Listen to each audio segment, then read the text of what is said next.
Bom, agora o item 36 do material didático, vamos falar sobre o Papa Leão I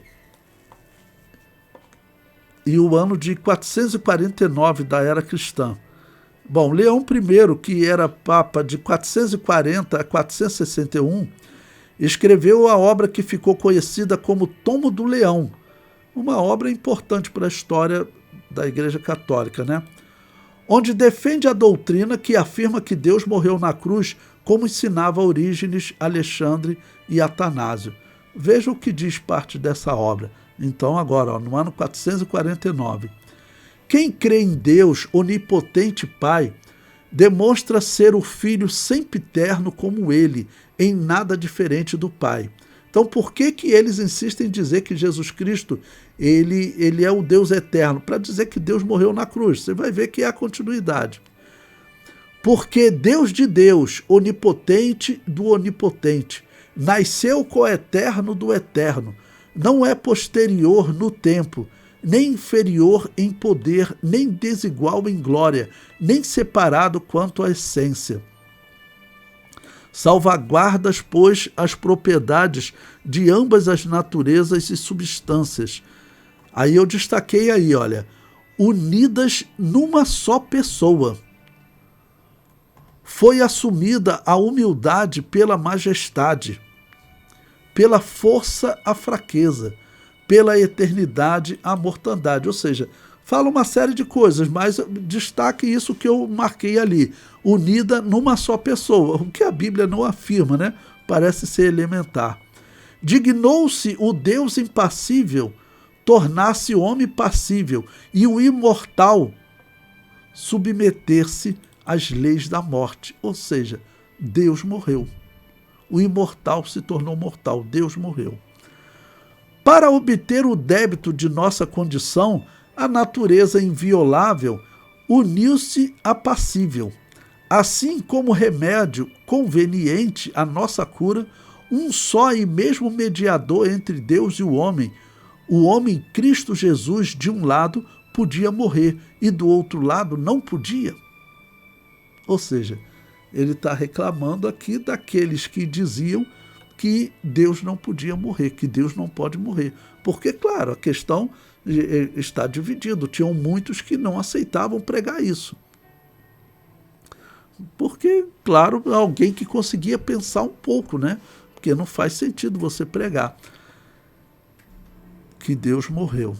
Bom, o comentário prossegue. Os críticos dessa doutrina, eu sou um dos tais, afirmavam que apenas a parte humana morrera na cruz, mas para isso precisava afirmar que havia uma diferença entre a pessoa divina e a pessoa humana. O Concílio Católico em Calcedônia, em 451, condenou essa doutrina. Ou seja, aqui nós estamos no ano 449, faltam 2 anos para esse concílio. Esse concílio ele vai de novo condenar essa doutrina. Tem que afirmar que ele é uma só pessoa. Por que eles querem afirmar isso? Para assim eles poderem pregar que Deus morreu na cruz. Se era uma só pessoa, você tem que pregar que Deus morreu na cruz. E eu já vi pessoas na Assembleia de Deus pregando que é uma só pessoa. Porque eu falei para vocês, colocaram na nossa declaração de fé esse concílio de Calcedônia. E ele prega isso também. O resultado é você dizer que Deus morreu na cruz. Bom, confirmou a crença que diz que Deus morreu na cruz, mas eles não afirmam isso de forma direta. Dizem apenas que a parte humana se uniu à parte divina e se tornou uma só pessoa.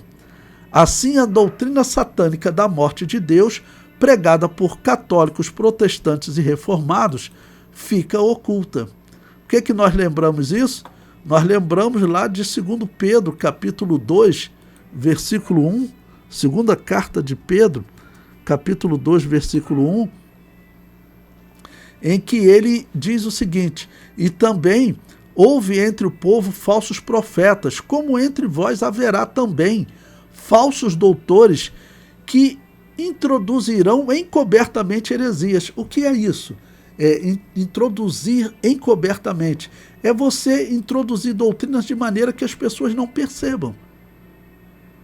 Então as pessoas estão na história defendendo, né, a doutrina de Alexandre, que dizia que Jesus Cristo é o Deus eterno. Eles só não falam que ele defendia que ele era o Deus eterno que morreu na cruz.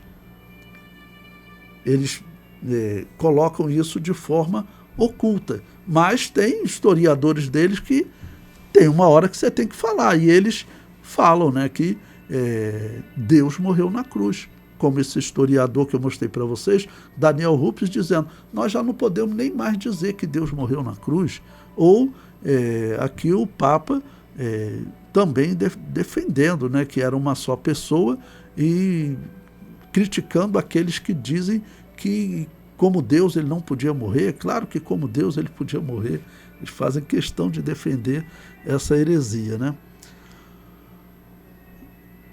Concluo. Leão I foi o primeiro papa a adotar o título pagão Pontífice Máximo, atitude que levou muitos historiadores a considerá-lo como o primeiro papa. Por quê? Lembre-se, esse título Pontífice Máximo ele surgiu 50 anos antes de Cristo pelo imperador Augusto. E por que ele queria fazer isso? Porque ele queria controlar a religião de Roma. Então, ele era também o sumo sacerdote de todos os deuses. Havia o sacerdote de Júpiter, havia o sacerdote de Apolo, havia o sacerdote de diversos deuses, ok? E havia o sacerdote máximo. Qual era o título dele? Era Pontífice Máximo. Aí o imperador falou, olha, quem vai ser o Pontífice Máximo agora sou eu. Porque assim ele controlava todas as religiões. Esse título continuou. Todo sacrifício feito, né, nos templos de Júpiter, de Apolo, era comum chamar o Pontífice Máximo, o sacerdote máximo, que então era quem? Era o imperador. Constantino, eu mostrei para vocês que ele continuou com esse título. Ele estava sentado lá no Concílio de Nicéia. Daqui a pouco ele estava no templo dedicado a Apolo, participando de um culto dedicado a Apolo. A história diz que no ano da morte dele, no ano 337, ele participou como Pontífice Máximo da inauguração de um templo pagão. Ele era abertamente o sacerdote do catolicismo e o sacerdote também do demônio, algo que é inaceitável. Ok? Ele continuou com esse título. Depois os seus filhos, até que depois os imperadores foram abrindo mão. E o que aconteceu? Leão I é, segundo a história, o primeiro que realmente adotou esse título de Pontífice Máximo. Ou seja, ele assumiu de fato o título que era da religião pagã. E por isso é que muitos historiadores passaram a considerá-lo, né, como sendo o primeiro papa. O primeiro que assumiu realmente o título que era do sacerdote do paganismo. Eles já tinham todo o culto de Mitra, de Tamuz e de Júpiter em Jesus, no dia 25 de dezembro. Eles já tinham o culto de Diana dos Efésios, tá bom? Eles já tinham o culto de Diana dos Efésios, desde o ano 431, doutrinariamente, eles estavam fechados. Faltava agora o Papa assumir o título, que era o título do sacerdote de Júpiter e de Diana dos Efésios, o Pontífice Máximo, né? O sacerdote máximo, o sacerdote dos sacerdotes.